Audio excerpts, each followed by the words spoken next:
Hi, I'm Dustin Poteet, and I am a MōVI operator. I started operating 2 years ago before the MōVI was actually released to the public during the Art of Visual Storytelling tour with Alex Buono, the DP of the SNL film unit. I've been happy with Redrock gear in the past, so I was very excited to get the chance to be the first operator to try out the new focus tracking device. Although the system is an early prototype, I was still curious just to see how it would help me operate more efficiently, so we decided to put together a little spec commercial and see how it performed.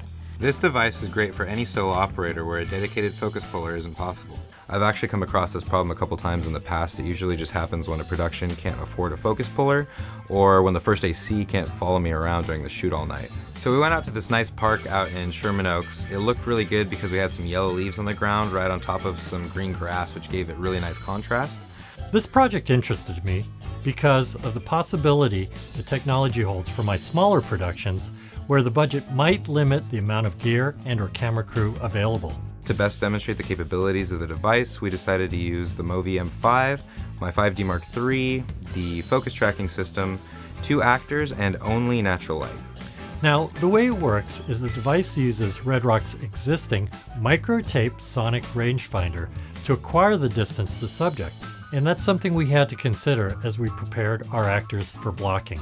And we only had a few hours in falling light to get this done, so we knew we had to work quickly. Now, there would be no audible dialogue, so we'd have to tell our story through the camera work alone. I'm always looking for ways to maximize production value no matter what constraints are there. And so the proposition of having a single gimbal operator who could achieve selective focus without an AC helping him is incredible. Since it was such an early prototype, there were some limitations we needed to work around, but we tried a bunch of different blocking scenarios. Right off the bat, we realized that there's a big shadow problem. We found it easiest to kind of diffuse the light with the trees, and then I just shot from a little bit of a lower angle to avoid that situation, and it ended up working out.